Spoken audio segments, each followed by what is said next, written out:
Hello बच्चों, let's read the question here.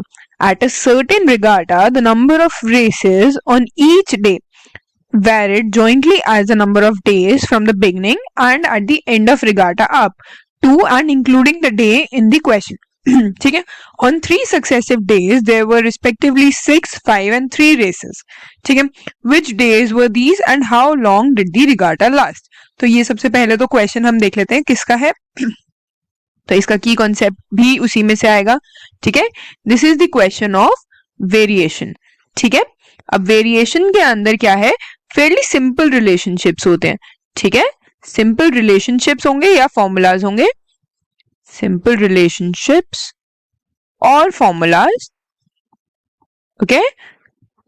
which involves one variable. ठीक है. अब वो एक वेरिएबल होगा और वो किसके दूसरे के बराबर होगा. ठीक है. Equal to one of them, equal to one term. ठीक है. अब जब एक वेरिएबल होगा वो इंक्रीज करेगा. ठीक है. वेरिएबल जो होगा वो इंक्रीज करेगा तो दूसरे वाला जो है वो डिक्रीज करेगा उसी प्रोपोर्शन में. ठीक है. In same proportion. ठीक है. ताकि क्या रहे, ताकि हमारा जो प्रोडक्ट है वो अनचेंज्ड रहे.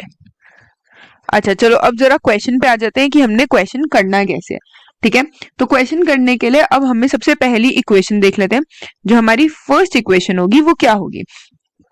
ठीक है. तो रिगाटा सपोज एन डेज के लिए लास्ट किया. ठीक है. Regatta lasted for N days. ठीक है. Regatta lasted for N days और डेज जो क्वेश्चन में दे रखे हैं, जो उन्होंने बता रखा है, वो लिए हमने x-1, x और x+1. ठीक है. अब नंबर ऑफ रेसेस, तो सबसे पहले तो आ जाते हैं सबसे पहले पे नंबर ऑफ रेसेस कब, हमारी x-1th डे पे. ठीक है. तो वो कितनी होंगी, अगर मैंने x-1 से मल्टीप्लाई किया तो दूसरा वाला मेरा क्या होगा, n x-2 होगा. ठीक है. क्योंकि एक को इंक्रीज किया एक को डिक्रीज किया और यहाँ पे ये किसके बराबर है, ये मेरा 6k के बराबर मैंने ले लिया. अब दूसरा है मेरा x डे. ठीक है. तो ये किसकी, यहाँ पे x लिया और यहाँ पे क्या लिया मैंने, n x-1. ठीक है.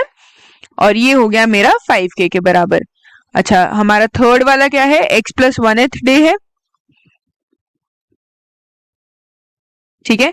ये हो गया मेरा x+1 और यहां आ गया ये मेरा n-x और ये लिया मैंने 3k के बराबर. अच्छा इसको मैं लेट कर लेती हूँ फर्स्ट, ये मेरी सेकंड इक्वेशन और ये मेरी थर्ड इक्वेशन. ठीक है. अब मैंने क्या करना है, अब मैंने सबसे पहले तो इनको खोल लेते हैं. तो मैंने अगर मेरी फर्स्ट इक्वेशन ली. ठीक है.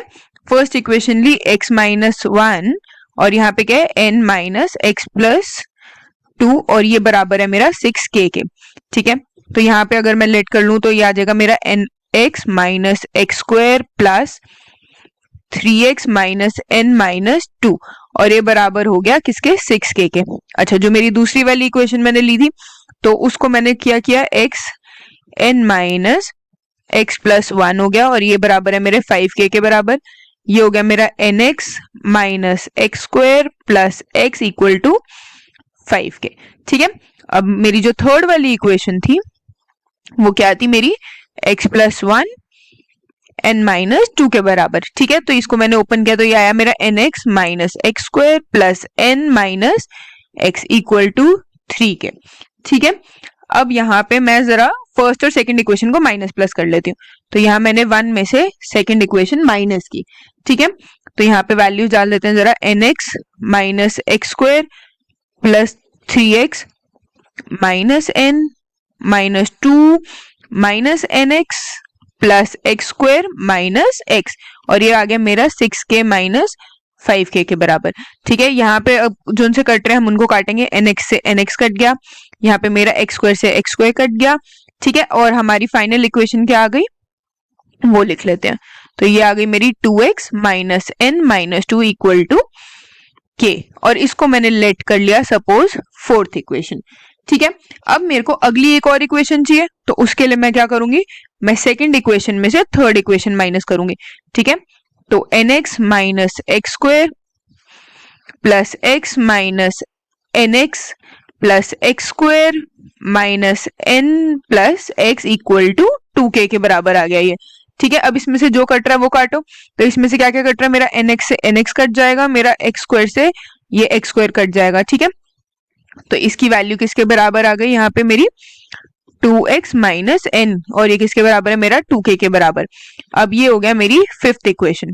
ठीक है, अब मैंने क्या करना है, फिफ्थ इक्वेशन में से फोर्थ इक्वेशन माइनस करना है। ठीक है, तो ये 2x minus n minus 2x plus n plus 2 equal to k।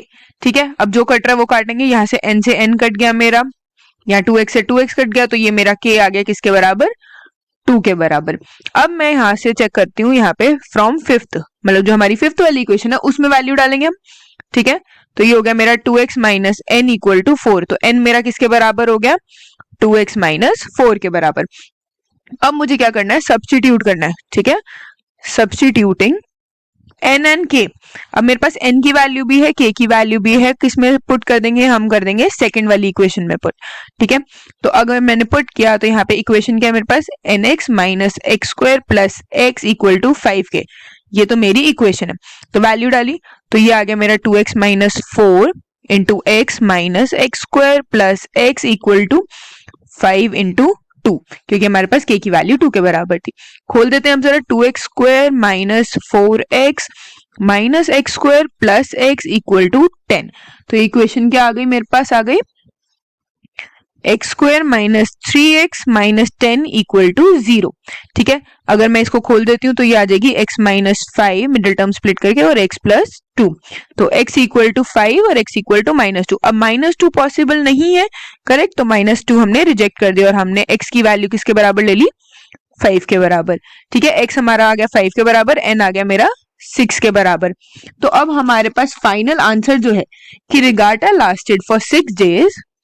ठीक है, रिगाटा लास्टेड फॉर 6 डेज, और जिन डेज की हम बात कर रहे हैं वो कौन कौन से डेज हैं हमारे, जिन डेज की हम बात कर रहे हैं वो है 4th, 5th and 6th day. ठीक है, I hope you guys understood. Thank you so much guys, best of luck.